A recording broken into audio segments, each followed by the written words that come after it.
কিন্তু মায়ার নবীরে আল্লাহ জাল্লা শানুহু সর্বশেষে প্রেরণ করেছেন।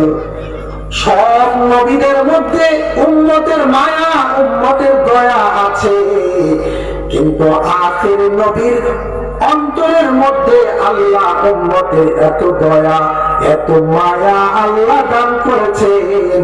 সমস্ত নবীদের উম্মতের ব্যাপারে চিন্তা ফিকির যদি এক পাল্লায় রাখা হয়, আর শুধু যদি আপনার আমার নবীরটা এক পাল্লায় রাখা হয়, আল্লাহর কসম আপনার আমার নবীর ফিকিরের পাল্লা ভারী হয়ে যাবে।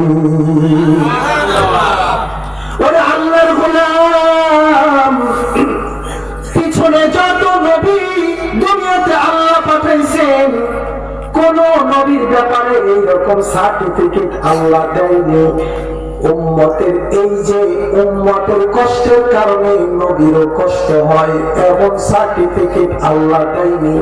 কিন্তু আল্লাহ আমাদের নবীর ব্যাপারে সার্টিফিকেট দিয়েছেন কোরআনে হাকিমের মধ্যে।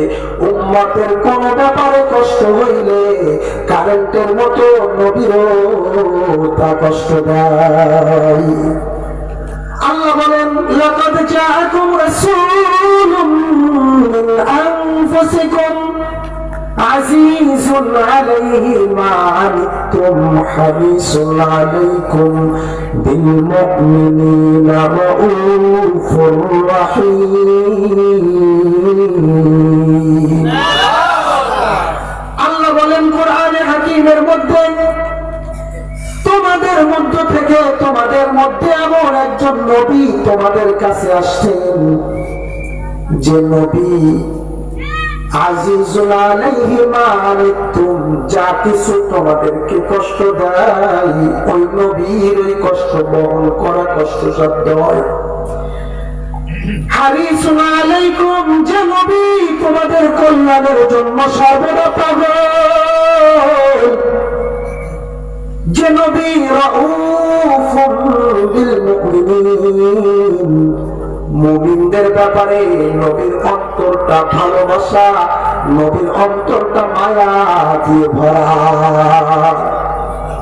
ওরে আল্লাহর গোলাম, আল্লাহ তাবারক ওয়া তাআলা আমাদেরকে যে কারণে এত মর্যাদা দিয়েছেন, সেই কারণ হলো এই উম্মত আখির নবী পয়গম্বরের আদর্শকে ধারণ করবে, আদর্শকে অনুসরণ করবে।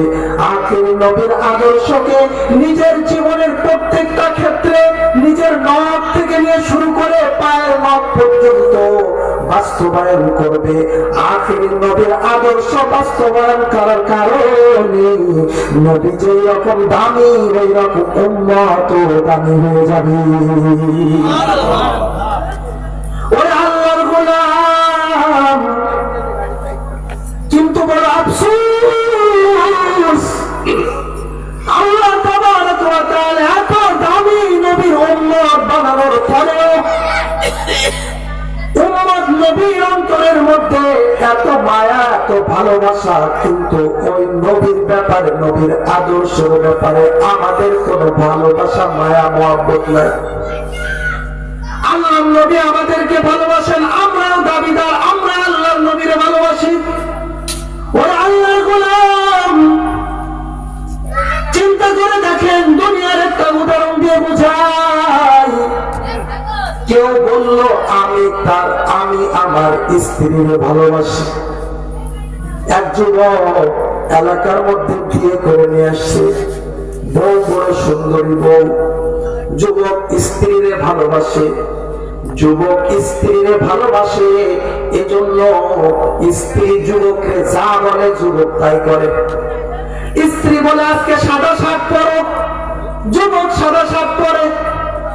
স্ত্রী বলে আজকে ক্লিন শেভ করে আসো, স্বামী ক্লিন শেভ করে আসে। স্ত্রী বলে আজকে পাঞ্জাবি পরো, স্বামী পাঞ্জাবি পরে। স্ত্রী বলে আজকে বাপ মারে তালাক দাও, যুবক বাপ মারে তালাক দিয়ে দেয়। বৈধ অবৈধতার চিন্তা যুবক করে না, যুবক চিন্তা করে স্ত্রীরে ভালোবাসে, স্ত্রী যা বলবে তা মানতে হবে।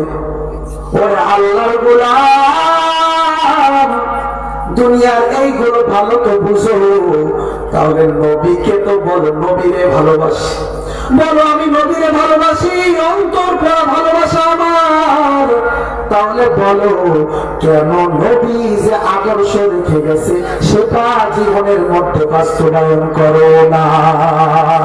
এর অর্থই হইল তুমি খাঁটি আশিকে রাসূল নও, তুমি একমাত্র তোমার পরিচয় হলো তুমি ভুয়া আশিকে রাসূল। বলুন তো পৃথিবীর মধ্যে বর্তমান সময়ে 200 কোটি মুসলমান আছে, মুসলমানের অভাব আছে?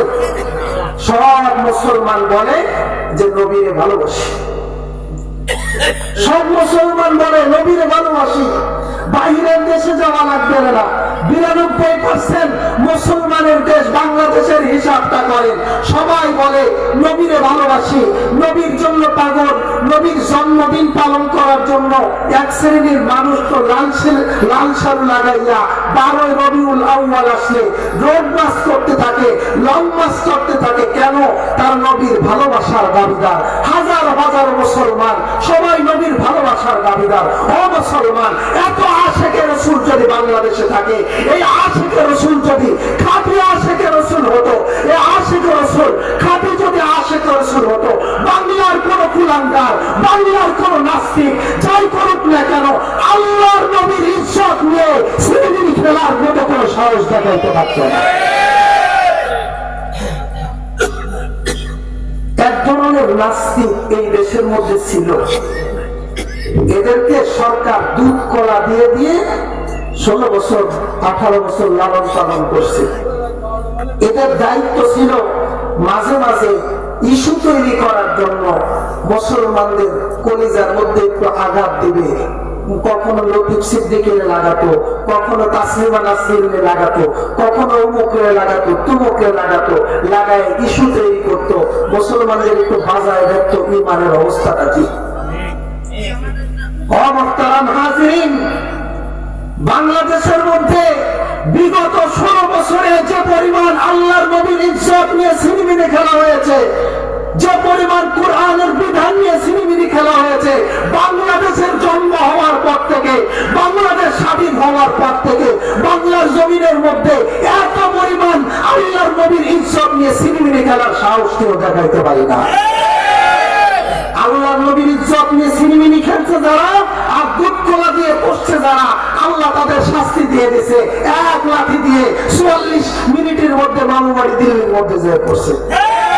এখনো পর্যন্ত এত এত নেকির কাজ করছে, আর এত পরিমাণ তাহাজ্জুদ নামাজ পড়ছে, এত পরিমাণ তাহাজ্জুদ নামাজ পড়েছে যে বাইরে বাজার ঘাটে আসার কায়দা নেই, বনদোলায় কার ভয় আছে। মুহতারাম হাজিরিন, আমি আপনাদের কাছ থেকে একটা অঙ্গীকার নিতে চাই। এখানে আর আসবো কিনা তা আমি জানি না, কিন্তু একটা কথা মুসলমান হিসাবে আমাদের পাক্কা করতে হবে, সামনে জাতীয় সংসদ নির্বাচন হবে।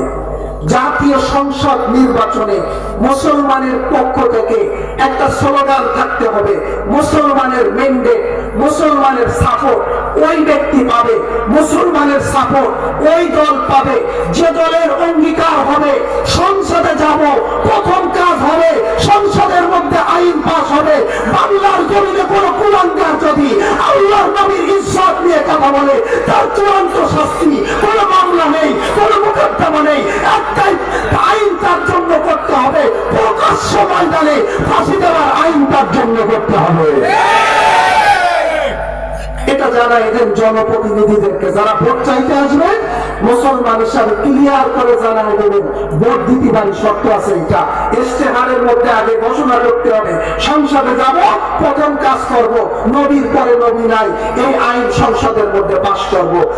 এই অঙ্গীকার আমরা করতে পারবো তো ইনশাআল্লাহ? আল্লাহ তাবারক ওয়া তাআলা নবীর জন্য আগামী সংসদ নির্বাচনে আমাদের প্রস্তুতি গ্রহণ করার তৌফিক আল্লাহ নসিব করুন। আমিন। মুহতারাম হাজিরিন, কেন আল্লাহর নবীর জন্য আমরা এত পাগল হব না? কারণ মার নবী উম্মতের জন্য এত পাগল।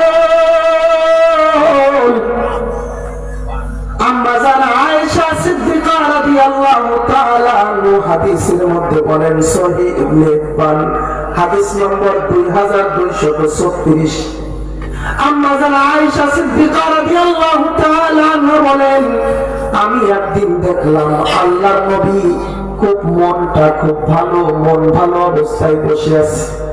আমি আল্লাহর নবীর মনটা ভালো দেখে আল্লাহর নবীর কাছে দৌড়ে গেলাম, যে আমি আল্লাহর নবীকে বললাম, হে আল্লাহর নবী, আপনি আমার জন্য একটু দোয়া করেন। আম্মা জান আয়েশা সিদ্দিকা রাদিয়াল্লাহু তাআলা আনহা বললেন, আল্লাহর নবী, আমার জন্য একটু দোয়া করে দেন, কারণ এক নম্বর আপনি আমার নবী, আপনি যদি দোয়া করেন ওই দোয়া কবুল করবে। 2 নম্বর আপনি হলো আমার স্বামী, প্রত্যেক স্ত্রীর জন্য উচিত স্বামীর কাছ থেকে মাঝে মাঝে দোয়া নেওয়া। ও মা, আমার মা বোনেরা আমার কথাগুলো শুনতেছে, ও মা কান করে শুনে নাও, দিলের কান দিয়ে কথাগুলো একটু শোনো। তোমাদের এক ভাই বলে যাইতেছে, ও মা তোমাদের এক সন্তান বলে যাইতেছে, স্বামীর কাছে কত কিছু চাইলা, স্বামীর কাছে চাইলা আমার 3 পিস দাও, বোরখা দাও, সোনো দাও, পাউডার দাও, আরো কত কিছু চাই, আমার একটা বয়ফ্রেন্ড এনে দাও, আমার স্টার জলসা এনে দাও, নাগিন এনে দাও, অমুক এনে দাও, তমুক এনে দাও। নাগিন না এনে দেওয়ার কারণে বাংলার জমিনের মধ্যে এইরকম ঘটনা আছে, নাগিন কিনে দিতে পারি নাই, এজন্য স্বামী স্ত্রীর মাঝখানে তালাক হয়ে গেছে, আছে না না? ও মা, স্বামীর কাছে কত কিছু চাইলা, একটু মাথার মধ্যে চিন্তা করে দেখো, কারোর বিয়ে হয়েছে 50 বছর হয়ে গেছে, কারোর বিয়ে হয়েছে 40 বছর, কারোর বিয়ে হয়েছে 30 বছর, কারোর বিয়ে হয়েছে 20 বছর, কারোর 10 বছর, কারোর 1 বছর, কারোর 1 মাস। এই পুরা টাইমে চিন্তা করে দেখো, একদিন ওযু করে স্বামীর পায়ের কাছে যে স্বামীর পাওটা মুছায় গেছো, আর স্বামীরে বলছো, স্বামী রে আজকে আমার জন্য আপনি একটু দোয়া করে দেন, এমন কথা স্বামীর কাছে বলতে পারছো কি পারো না? ও মা শুনো, স্বামীরা যদি এইরকম কথা তোমার মুখ থেকে না বলতে পারো, ও মা আল্লাহর কসম, তুমি এখনো পর্যন্ত